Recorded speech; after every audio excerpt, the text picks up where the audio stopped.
Hola, muy buenas noches, bienvenidos a Debate 22. Hoy estaremos platicando de un tema que ha estado en la historia del hombre, la religión y sobre todo o específicamente la espiritualidad que se está viviendo en estos días de tanta tecnología y de neurociencia, y entre más entendemos el cerebro queremos saber si hay menos espiritualidad o menos religiones que satisfagan también al propio ser humano. Entonces, para eso nos acompaña en el día de hoy un filósofo, el maestro Amedeo Orlandini. Maestro, buenas noches. Gracias, buenas noches. Gracias por estar aquí. Usted es decano de la Facultad de Filosofía de la Universidad Católica Lumen Gentium, aquí en la Ciudad de México. Muchas gracias por estar aquí. Y para tener otro punto de vista está con nosotros Jorge Alberto Álvarez Díaz. Él es doctor en bioética. Todos sus estudios, la licenciatura, maestría, doctorado, postdoctorado han sido en esta materia. Muchas gracias por estar aquí. Gracias. Usted es profesor del Departamento de Atención a la Salud en UAM Xochimilco. Muchas gracias a los dos y empecemos con lo que podría ser lo más básico. ¿De qué manera el desarrollo tecnológico, y me gustaría empezar con usted, maestro Amedeo, ha modificado el contacto de la religión, del hombre con la religión? ¿Qué tanto la tecnología ha alcanzado la espiritualidad del hombre? Bien, yo creo que aquí hay una cuestión que quisiera subrayar. Cuando hablamos de religión, normalmente nosotros nos referimos a las religiones, en el sentido positivas, las constituidas. Sin embargo, yo creo que el verdadero meollo de donde nacen todas las religiones es algo más original en el ser humano, ¿no? Que podemos llamar el sentido religioso. En el fondo, el sentido religioso es algo que tienen todos los seres humanos, porque en el fondo es el deseo, la necesidad que el hombre tiene de sentido de las cosas, ¿no? Claro. El deseo de conocer, el sentido de la verdad, la bondad, la justicia, todas estas exigencias la tienen todos los seres humanos. Después, que las desarrollen o menos es otra cuestión, ¿no? Entonces, yo creo que de ahí es muy importante porque se entiende también la relación que puede tener el sentido religioso con la ciencia, porque en el fondo la ciencia nace, creo, ¿no? Después veremos, del anhelo que el hombre tiene de la verdad, de conocer las cosas, ¿no? De conocer la verdad de las cosas. Si no hubiera este anhelo, no habría ciencia. Entonces, en sí, ya de por sí, no se puede contraponer el aspecto religioso con la ciencia, porque van de la mano, ¿no? Y hay una disposición del hombre para conocer las dos cosas por distintos caminos. ¿No significa que el uno anule al otro? No, son dos métodos diferentes. Ahí entraríamos en el debate sobre el método de conocimiento, ¿no? Cada uno tiene su camino.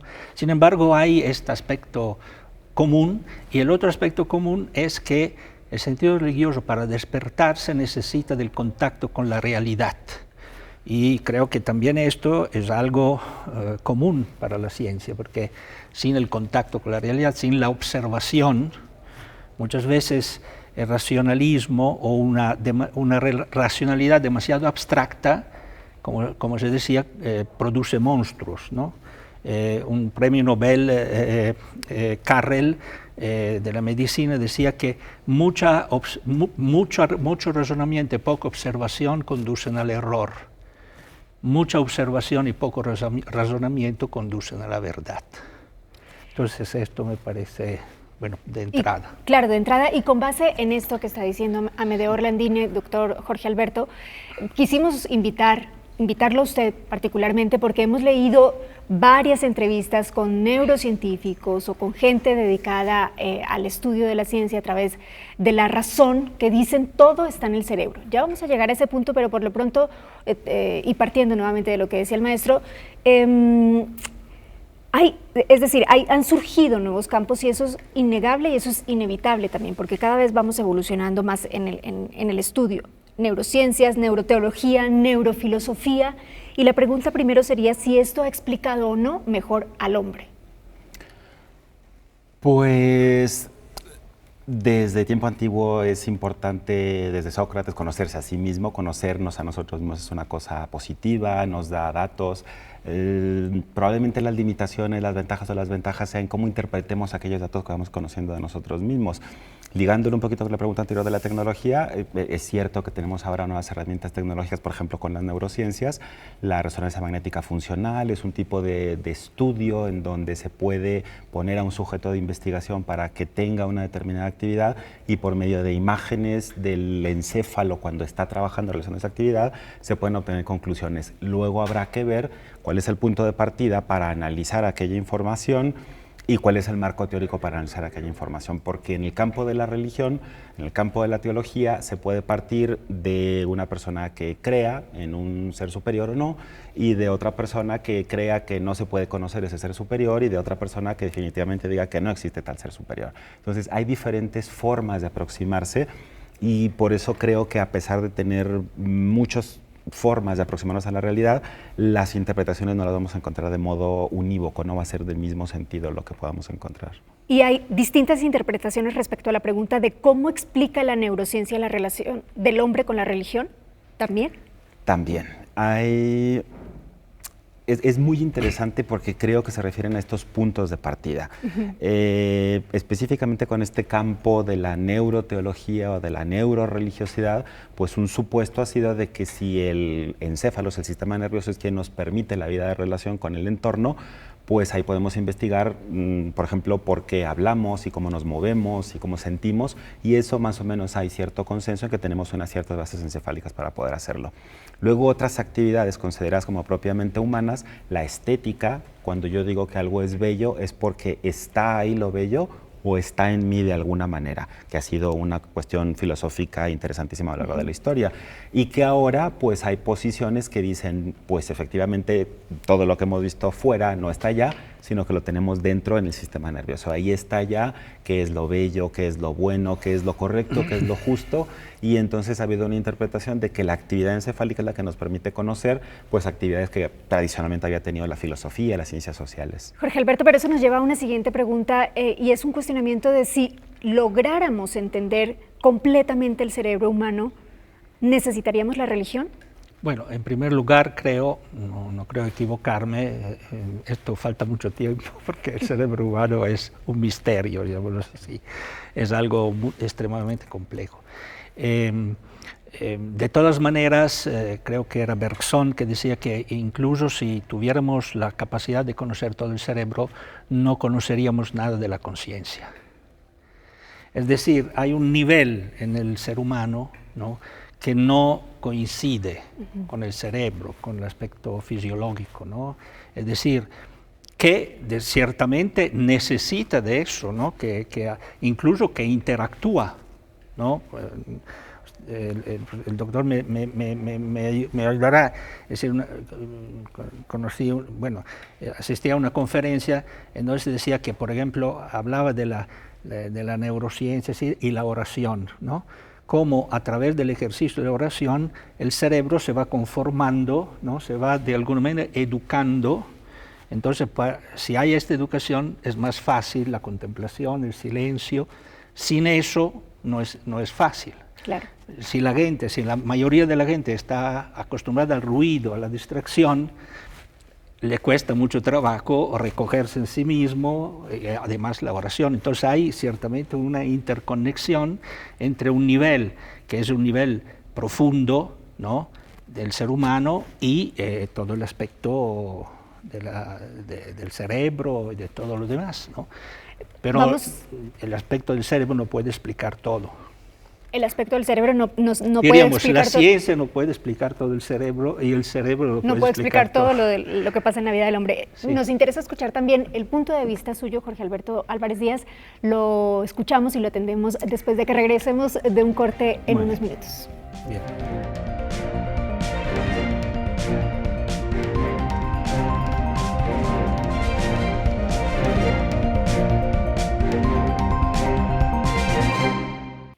Regresamos, estamos hablando sobre el superhombre o el hombre muy tecnologizado e individualizado y las religiones o su sentido de espiritualidad en un momento como el actual. Nos quedamos en que Amedeo Orlandini dijo, la ciencia no puede explicar todo el cerebro, al menos no lo ha hecho hasta ahora, y el cerebro no puede explicar todo lo que sucede al hombre. ¿Cuál es la postura desde su especialidad, Jorge Alberto? Pues en algún texto que yo publiqué hace 2 o 3 años, yo dividía diferentes posturas en 3 grandes grupos. Unos personajes que yo he llamado neuroreduccionistas, que dicen todo está ahí y todo se va a entender desde ahí, desde el conocimiento del cerebro. Seguramente la mujer que encabeza este movimiento es una doctora en filosofía canadiense, Patricia Churchland, junto con su esposo, Paul Churchland, y ellos han desarrollado una concepción que se llama materialismo eliminativista. Ellos dicen, en realidad la mente no existe, los estados emocionales no existen, todo lo que existen son reacciones neuronales encefálicas. En el momento que las conozcamos todas y en el momento que podamos explicarlas todas, vamos a entender por qué funcionamos como funcionamos. Yo le he llamado neuroreduccionista porque me parece efectivamente que reducir toda la actividad humana a neurotransmisores y neuronas es un exceso. Hay otro grupo que yo lo sitúo... Pero antes de eso, ¿por qué es un exceso? Pues porque el hecho de conocer la realidad nos ha dado, como decía antes el maestro Randini, diferentes vías para poder llegar a ella. Si yo quiero conocer qué es lo bello, no necesariamente tengo que meter a un montón de sujetos para que me digan cómo funcionan sus cerebros ante algo que habrá que ver por qué decimos que es bello. Es decir, hay una serie de elementos que podríamos tomar y habrá que ver cuando los tomemos, de qué manera lo hacemos para poder integrar el conocimiento de uno con otro campo. Sí, disculpa, antes sí. Esta afirmación, todo está en el cerebro, no es una afirmación científica. No es una afirmación científica, esa es una afirmación filosófica. Sí. Entonces, un científico, desde el punto de vista científico, no puede hacer esta afirmación. Pero la están usando los científicos. Sí, pero es que se brincan. O sea, es decir, decir de lo que yo estoy estudiando del cerebro, a decir todo está en el cerebro, esto la ciencia no lo puede hacer, porque la ciencia solo puede hablar de lo que observa y de lo que mide. No. Si va, y hablar de algo que está más allá de lo que observas y que mides, tú lo puedes hacer también, tú lo puedes hacer también como científico, pero estás cambiando de campo. O sea, es decir, ahí ya te estás metiendo al campo de la filosofía y entonces tienes que argumentar filosóficamente y no científicamente. Y es un problema que le han criticado a esta postura, porque efectivamente esa afirmación es una afirmación que es más metafísica que científica. No tiene mucho que ver, y además, si todo fuese como propone esta corriente de materialismo eliminativo, se está partiendo de una categoría que es la de verdad, que tampoco es muy científica, que digamos, tiene una base filosófica. La ciencia puede falsar, puede comprobar, pero la categoría de verdad es una categoría filosófica. Entonces, efectivamente está dando por sentadas ciertas cuestiones de base para poder interpretar todo lo demás. Pues es muy valioso eso que nos están diciendo, porque justamente traíamos algunos ejemplos de lo que están diciendo ciertos científicos respecto a este término. Justamente no sé si desde la academia o con el trabajo intelectual científico o de ciencias humanas se puede hablar de la soberbia de una ciencia frente a otra. Y no sé si desde ese punto lo están diciendo, porque es para no utilizar o para desprestigiar del todo la religión o una parte misteriosa del hombre que ellos tampoco han podido explicar, pero que de antemano dicen, no sabemos cómo explicarlo, pero no sale del cerebro, es decir, no sale del propio hombre. Por ejemplo, permítanme leerles algunas de estas reflexiones. Un premio Nobel de Química en el año 2006, Roger Kornberg, dice, él es biólogo y dice, todo es química. La vida es química, el funcionamiento del cerebro se comprende tan poco que se tiende a asociarlo a significados mágicos o místicos, pero al final es química. Aunque la gente se resista a la idea, muchas personas lo que quieren hacer es asociar sus experiencias a un significado especial como la religión, pero es química. Jorge Alberto. Claro, pero él tiene en el suelo, y a lo mejor no se da cuenta, una serie de creencias que le llevan a decir aquello. El método científico, que se ha desarrollado de manera exuberante del siglo XIX para acá, y con ello la idea contemporánea de ciencia, tiene como base la idea de causa, de que si yo hago una determinada acción, esa acción va a tener una determinada consecuencia, la relación entre esas dos acciones pues se ha llamado causa, pero eso es metafísico, eso el científico no lo ve, el científico lo pone. En algún momento la interpretación del científico fue que el sol salía por un lado y se metía por el otro lado, entonces el sol se mueve porque era una manera de interpretarlo, y después con otra serie de métodos para poder aproximarnos a la realidad, nos dimos cuenta que no, que el sol no se mueve, que somos nosotros los que nos vamos moviendo. Entonces la causa, que es fundamental en ciencia, es metafísica. Esta idea de causalidad, de que la causa está en la química, la puede poner ahí, la podemos poner en otro lado. Si una persona nunca la ponemos en un espacio cultural, vamos a suponer, en los casos extremos, Tarzán o Mowgli, que existieran en la realidad. Evidentemente no hablaría, no podrían tener la bipedestación, entonces si no pueden hablar, ¿ellos van a poder de alguna manera tener esta serie de fenómenos? Pues no lo sabemos, parece ser que no, porque algo está más allá de la química y tiene que ver con la relación con los demás, con la relación con el entorno cultural. Y en el caso de otro científico neurobiólogo colombiano, Rodolfo Ginás, él es uno de los que dice, por ejemplo, todo está en el cerebro. Uno se enamora del cerebro. Y Dios es un invento del cerebro humano, es un invento de los hombres. En una entrevista le preguntaron, ¿qué es Dios? Dice, es un invento del hombre, y como todos los inventos humanos, se parece a él. Lo utilizan los inteligentes para tener poder sobre otros hombres o para gobernar a los demás, y a los menos inteligentes para pedirles favores.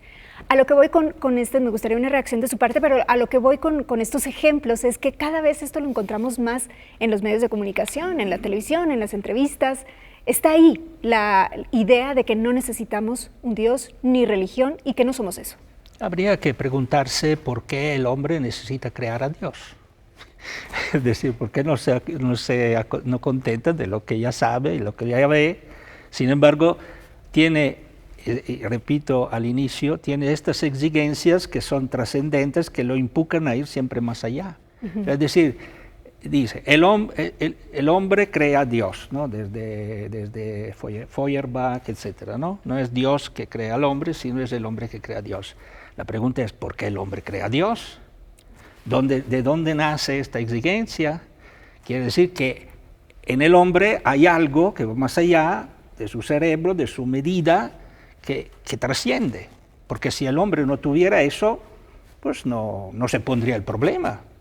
Entonces el mismo problema indica que hay algo en el hombre que lo empuja a ir más allá. Después puede equivocarse, interpretarse, etc. Yo creo que hay un punto después, en un debate que tuvo el cardenal Ratzinger con Habermas, un famoso debate, a un cierto punto Ratzinger dice, nosotros podemos tener una patología de la religión, esto que vemos, el uso de la religión para los atentados, la violencia, y podemos tener una patología de la ciencia.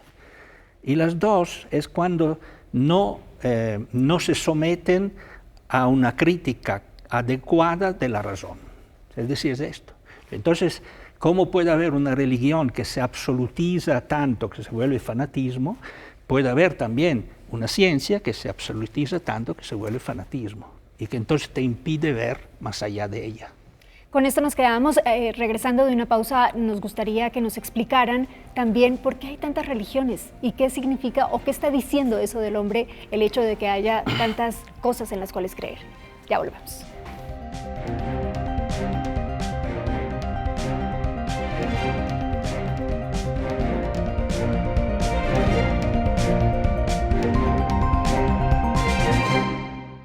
Regresamos a Debate 22 y el día de hoy estamos platicando sobre religiones y el superhombre. Para eso tenemos a un maestro en filosofía y un doctor en bioética que están haciendo distintas reflexiones. Y un poco para concluir, lo que se ha dicho hasta el momento es el estudio científico es importante, explica muchas cosas del cerebro y del hombre, por lo tanto, pero no explica todo. Hay una parte trascendental y misteriosa que está en la predisposición del ser humano, que tiende hacia una espiritualidad y hacia una religiosidad. En ese sentido, nos preguntamos entonces por qué hoy en día hay tantas religiones. En un ensayo que usted tenía, Jorge Alberto, en internet, hablaba de una fuente que usted citaba, cerca de 4.000 religiones. Esto significa que hay menos fe, que hay más fe, que cada vez necesitamos creer en algo más trascendental o que de nuestra espiritualidad de alguna forma se va haciendo más superficial y podemos creer en cualquier cosa. Claro, la cuestión creencial es que tiene una dinámica propia. Hay gente que cree en un ser superior o en varios, y hay gente que no cree, y la gente que cree no le va a demostrar a quien no cree que existe o que no existe aquello en lo que cree. Entonces, a ese nivel de creencias hay gente que puede creer en Dios, en la religión, hay gente que puede creer en la ciencia, hay gente que puede creer en la naturaleza, hay gente que puede creer en la cultura. Creemos en algo y de acuerdo a la forma como creamos, pues también vamos a actuar de una manera más prudente o más imprudente. Si nos fanatizamos en esa creencia, pues podemos hacer cosas terribles en nombre de la religión o de la cultura o del arte o de lo que sea. También de la ciencia. También de la ciencia. Por supuesto. Sí. ¿Qué no puede explicar la neurociencia o qué no puede explicar el cerebro del hombre? ¿Hasta dónde llega? De alguna forma ya lo han dicho hasta el momento, pero me gustaría que fueras muy claro y muy preciso respecto a eso. Pues un problema básico que ya apuntó el maestro es la conciencia. Que hay gente que dice que se va a explicar a nivel neurológico, pero no está tan claro que hay una relación, pero no sabemos todavía muy bien cuál es esa relación. El problema de la religión y el problema de Dios también es algo que no considero yo personalmente que vaya a poder explicar. Hay científicos muy críticos que se han preguntado si el cerebro está diseñado, está cableado, diseño es wired en inglés, si está cableado para producir a Dios o si está cableado para percibir a Dios. Entonces, esta es una pregunta que nos va a quedar ahí en medio. ¿Y cuál es la dirección que explicaría mejor el comportamiento humano? ¿Producimos a Dios o estamos preparados para entenderlo? Yo creo que todavía ni siquiera tenemos una posibilidad cultural para dar una respuesta afirmativa o negativa en este sentido, porque el decir que tenemos una determinada estructura para un sentido o para otro, habría que ver qué hacemos con las consecuencias de aquello. Un problema que veo yo en ese sentido es medicalizar esta situación.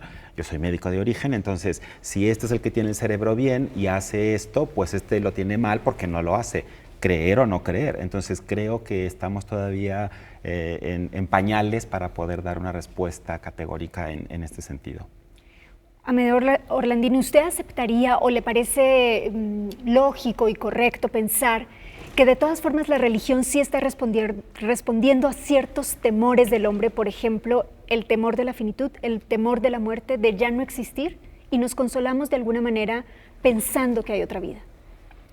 Bien, yo diría que sí, que ciertamente el hombre busca estas respuestas, ¿no? Me acuerdo que un amigo me decía que era un profesor de religión y tenía un colega, otro profesor ateo, ¿no? Que hacía profesión de ateísmo también en sus clases. Murió un colega ahí en el salón, un profesor murió en el salón, y fueron juntos al entierro, y mientras estaba el entierro, el profesor ateo dice: la muerte, aquí inicia toda la filosofía. Es decir, frente a hechos así, se despierta en el hombre el sentido religioso en el sentido no tanto de las religiones, cuanto de la pregunta, es decir, ¿qué sentido tiene esto? Y esto ya es el despertarse de todo un trabajo de conciencia. Ahora, yo creo que hoy en día la multiplicación de las religiones, y etcétera, también las religiones que ya estaban constituidas, hay una crisis. Yo creo que las religiones frente al mundo de hoy deben preguntarse si verdaderamente están haciendo su tarea. Se tiene que revisar, ¿no? Porque a veces se han reducido también ellas en moralismo, en dogmatismo, y no, entonces deben como de redescubrir yo digo, como decía al inicio, su origen, su fuente, para que corresponda con la necesidad del hombre, porque el hombre necesita un sentido, necesita un Dios. Hay un dicho mexicano muy simpático que dice que quien no cree en Dios, ante cualquier nopal se hinca.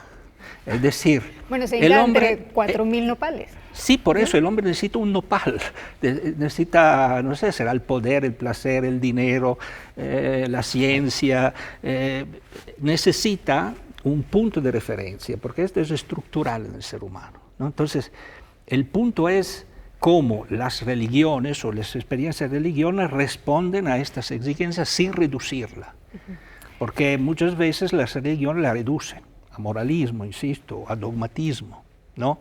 o cumplimiento de algunas reglas. Pero esto no es la esencia de la religión. Nos queda poco tiempo para que ustedes hagan las conclusiones de lo que hemos platicado aquí durante casi media hora y me gustaría que lo hicieran, a partir de otra declaración o de otro pensamiento, reflexión de un científico, Francis Collins. Él es director de los Institutos Nacionales de Salud de Estados Unidos, es un genetista, fue ateo muchos años y después se convirtió al catolicismo y él dice: la ciencia explora el mundo natural y la fe el mundo sobrenatural. Jorge Alberto, para concluir. Pues siguiendo un poquito con esa línea, yo me quedaría con que la realidad es tan amplia que no considero prudente que una sola sea la vía para poder explicar y entenderlo todo. La vía científica tiene sus métodos y tiene sus explicaciones y tiene sus respuestas, pero hay otras vías. Está la vía filosófica, la vía religiosa, la vía artística. Entonces no creo que debiéramos como humanidad ceñirnos solamente a una de las vías de contacto con la realidad. Antes de pasar con el maestro Amedeo Orlandini, percibo que como académico, y tú eres un doctor, tienes postdoctorado en bioética, ¿tienes algún problema en tu campo de análisis y de estudio al tener esta postura abierta a la religión y a lo misterioso? Pues, ¿entre tus colegas? Es que tengo colegas de todo tipo y la verdad que la gente que yo veo en los extremos viciosos, como decía Aristóteles, es la que me causa un poquito más de problema, porque creo que entonces tiene una posición más cerrada de entrada a tratar de interpretar la realidad. Claro. Creo que en el mundo académico tendríamos que abrirnos a todas las posibilidades, estemos de acuerdo o no con ellas. Tenemos posiciones personales todos los académicos, pero creo que para tratar de entendernos y entender a los demás, para tratar de entender a la realidad, tendríamos que abrirnos a todas las posturas. Amedeo Orlandini, la conclusión. Yo diría que no hay que contraponer. Yo diría que para llegar a lo sobrenatural se necesita lo natural. Un amigo mío, que era profesor de religión, siempre decía, un alumno le decía: ¿pero usted está seguro de lo que dice sobre Dios? Y él dice: sí, estoy perfectamente seguro, porque yo no parto de Dios, sino parto de la realidad. O sea, es decir, yo creo que una de las crisis de la religiosidad es el poco contacto y la poca observación sobre la realidad. Si el hombre observa la realidad y va al fondo de la realidad, según mi convicción, ahí encuentra a Dios, encuentra el misterio, le puede dar el nombre que quiera, pero encuentra este punto de escape, ¿no?, que está dentro de la realidad. Entonces yo digo, el camino de lo sobrenatural es lo natural. El camino de lo sobrenatural es lo natural. Con estas dos conclusiones nos quedamos. Muchísimas gracias por acompañarnos, por ayudarnos a entender y a reflexionar el tiempo de hoy, el hombre en el tiempo de hoy, el superhombre. Gracias, buenas noches. Gracias. Bueno.